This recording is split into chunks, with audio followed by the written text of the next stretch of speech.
मिट्टी से जुड़ी मेहनत, खेतों में बीतता जीवन। किसान हर दिन सोचता है घर चलता रहे, आज भी और कल भी। मौसम बदलते हैं, फसलें बदलती हैं, खेती के साथ साथ घर की जिम्मेदारियां भी चलती रहती हैं। भविष्य की इन्हीं जिम्मेदारियों को पूरा करती है एनपीएस, जो किसानों के कल को नया भरोसा और पेंशन की पक्की गारंटी देती है। एनपीएस भारत सरकार के अंतर्गत पीएफआरडीए के द्वारा एक विनियमित योजना है जो किसानों के लिए बुढ़ापे में पेंशन सुनिश्चित करती है।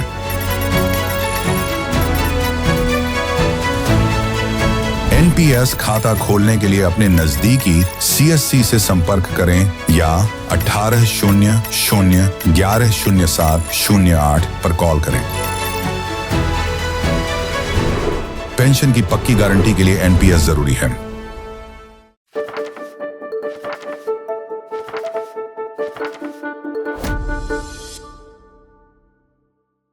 तो इस समय हमारे साथ मौजूद हैं गुर्जर आरक्षण संघर्ष समिति के अध्यक्ष विजय बैंसला साहब। सर, बहुत बहुत स्वागत है आपका। हाँ, नमस्कार मैं। सर, फिर से गुर्जर आरक्षण की आहट सुनाई देने लगी है और टीएसपी क्षेत्र का जो मुद्दा है उसको लेकर भी मामला छिड़ चुका है। क्या प्रतिक्रिया आपकी? तो देखो इसमें महेंद्र जी, दो चीजें हैं जी। एक तो हमारे 8 जून का जो समझौता हुआ था उसमें काफी सारे बिंदु थे उसमें, लेकिन एक ही बिंदु का निस्तारण हुआ है अभी तक, क्योंकि शहीद रूपनारायण जी की अनुकंपा नौकरी। ये हाँ, अनुकंपा नौकरी, तो वो तो हो गया, उसका धन्यवाद है सरकार को, माननीय मुख्यमंत्री जी को। जी। लेकिन बाकी मुद्दे अभी तक इसमें कोई चर्चा ही नहीं है, कोई बात ही नहीं है, कोई आइडिया ही नहीं है क्या हो रहा है। वो सब कमेटी बनी थी, उसको हर 3 महीने में मीटिंग करनी थी और बताना था कि क्या हुआ। अभी तक एक भी मीटिंग नहीं हुई है। धैर्य अपनी जगह है, कार्य अपनी जगह है था जी। और आज 10 महीने हो गए, 2 महीने में तो 1 साल हो जाएगी। हाँ, जून 2025 की आप बात कर रहे हैं।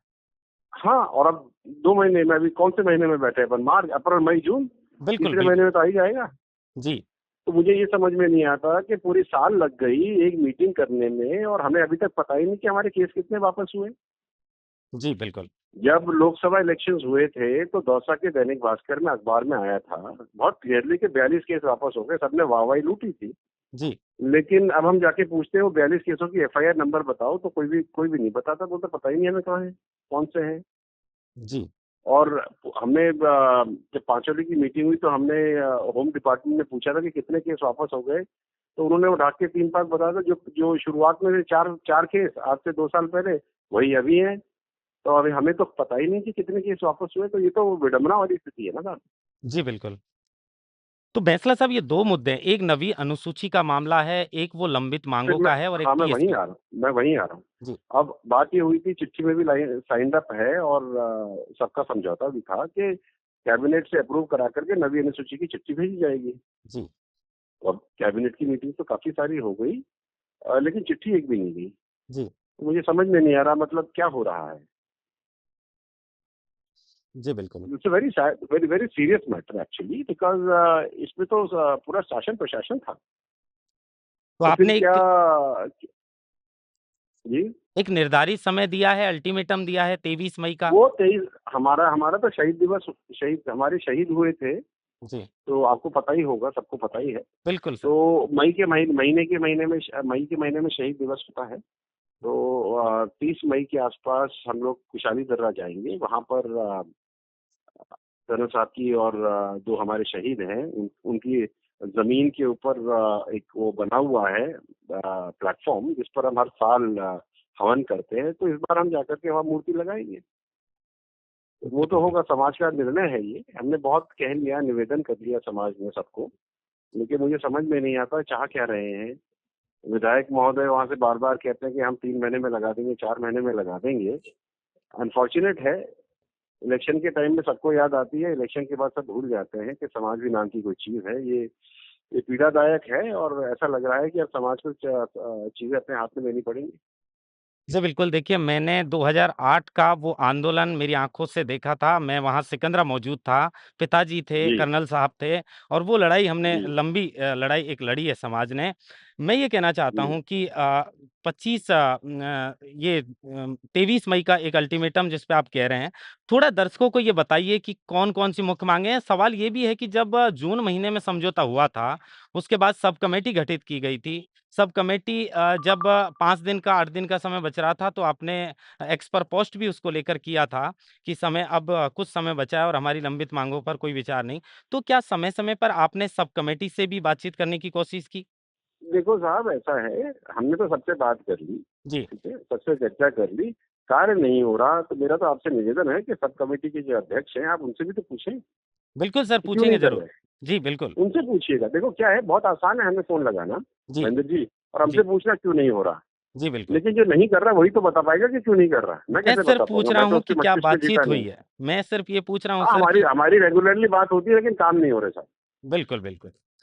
टीएसपी के मुद्दे को अच्छा, थोड़ा अब और आप, हाँ, टीएसपी का मुद्दा बहुत सीरियस, बहुत ही सीरियस मैटर, बहुत ही सीरियस मैटर है। जी, क्या है कि अब टीएसपी में 45% आरक्षण आपको एससी को मिलता है, जी, 5% एससी को मिलता है, ओबीसी, एनबीसी और ईडब्ल्यूएस को कोई आरक्षण नहीं मिलता। जी, टोटल वहाँ पे आरक्षण आज की तारीख में जो लागू है वो 50% है। जी, और शेष राजस्थान में 64% आरक्षण लागू है। सबसे पहले तो ये विडंबना है कि पूरे राजस्थान में 64% और वहाँ पे केवल 50% ही क्यों? पहला क्यों? प्रश्न तो ये है। बिल्कुल, दूसरा संवैधानिक प्रश्न ये आता है कि संविधान के आर्टिकल 15 और 16 ये बिल्कुल क्लैरिटी से कहते हैं कि किसी भी व्यक्ति को कोई भी राज्य उसके रहने के स्थान से या जन्म के स्थान की वजह से उसको किसी भी उसकी सुविधाओं से डिस्क्रिमिनेट नहीं किया जा सकता। ये बिल्कुल, क्लियरली लिखा है, आप भी चेक कर लीजिएगा। बिल्कुल। ठीक है। तो जो व्यक्ति जैसे ओबीसी का व्यक्ति पकड़ लो आप, जो ओबीसी का व्यक्ति जयपुर में रहता है जी, और जो व्यक्ति ओबीसी का टीएसपी में रहता है, दोनों राजस्थान के नागरिक हैं, जी, दोनों भारत के नागरिक हैं, लेकिन जयपुर वाले को आरक्षण का लाभ मिलेगा। एमबीसी के व्यक्ति जो जयपुर में या कोटा में रहता है उसको लाभ मिलेगा, लेकिन ओबीसी, एनबीसी और ईडब्ल्यूएस का व्यक्ति जो पीएसपी में जन्मा है या रह रहा है उसको वो लाभ नहीं मिलेगा।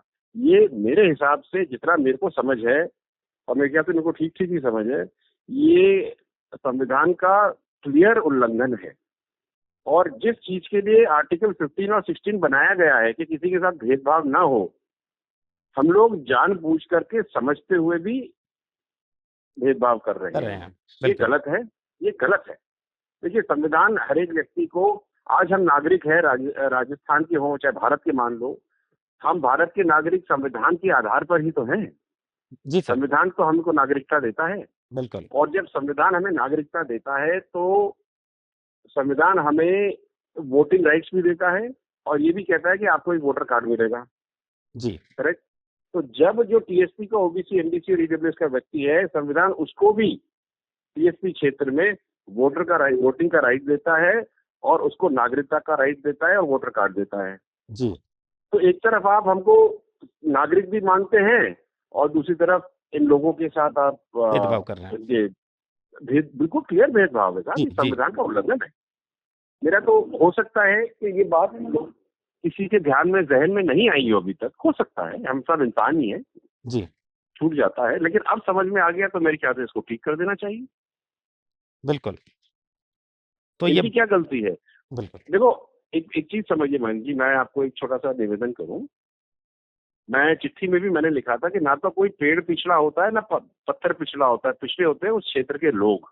जी, और अगर हमको वो क्षेत्र आगे बढ़ाना है, जिसके जैसे हम लोग सालाना उसमें 1500 करोड़ का बजट भी देते हैं टीएसपी के लिए अलग से, जी, तो जब हम ये सब कर रहे हैं तो जो करीब 21 से 22 विधानसभाएं हैं इस टीएसपी क्षेत्र में, और ये ओबीसी, एनबीसी और ईडब्ल्यूएस करीब 30 से 35% जनसंख्या आती है टोटल कुल मिला के, मोटा मोटी तौर पे। जी, बिल्कुल, तो अगर हमको टीएसपी को आगे बढ़ाना है तो इनको भी तो आगे बढ़ाना पड़ेगा।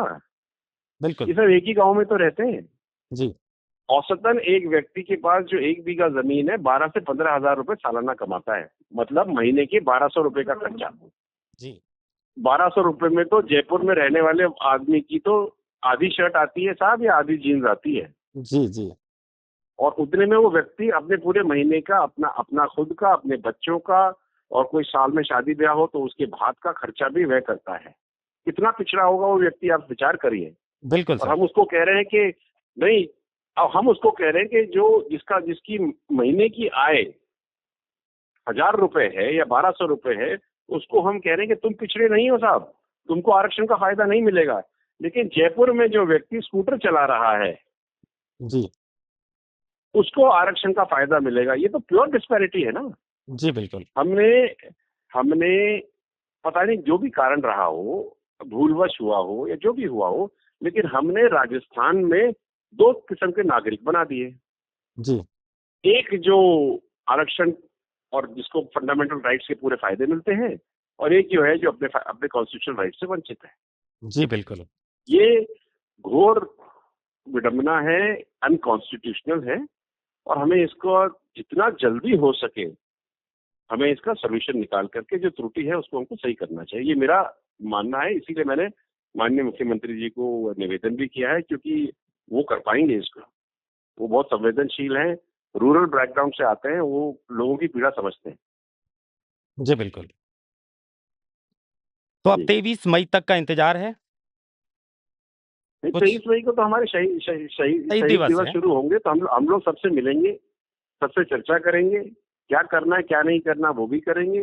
क्योंकि पीड़ा देखो, विश्वास होता है, और विश्वासघात होता है। जी, बिल्कुल। नहीं करना अपनी जगह होता है साहब, और आंख बंद करके बैठ जाना अलग जगह होती है। तो मुझे तो ऐसा लग रहा है कि you have thrown the baby out with the bath water bye not taking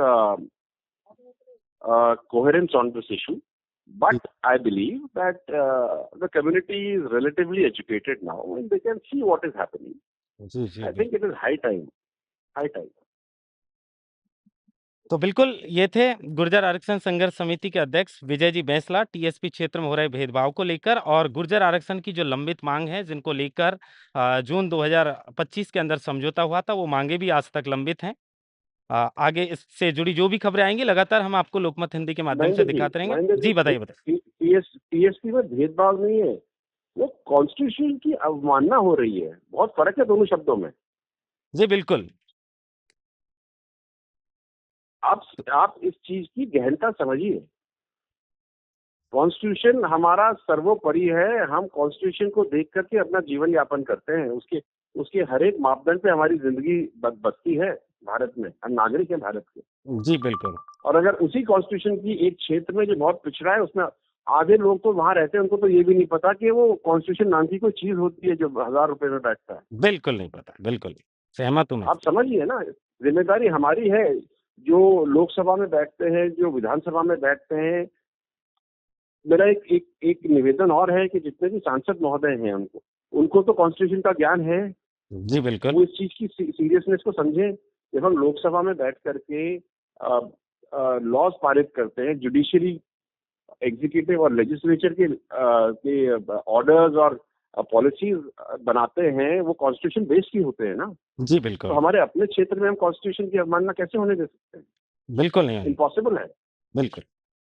तो ये प्रश्न उन पे भी बनता है कि मेरे हिसाब से जल्द उनको इस चीज की गंभीरता को समझना चाहिए, और संविधान का एग्जीक्यूशन अक्षर से, शब्दों से, भाव से करना चाहिए। जी, बहुत बहुत शुक्रिया बैंसला साहब आपका, थैंक यू सो आपने मच। कीमती समय दिया उसके लिए। Thank you. Thank you so much. God bless.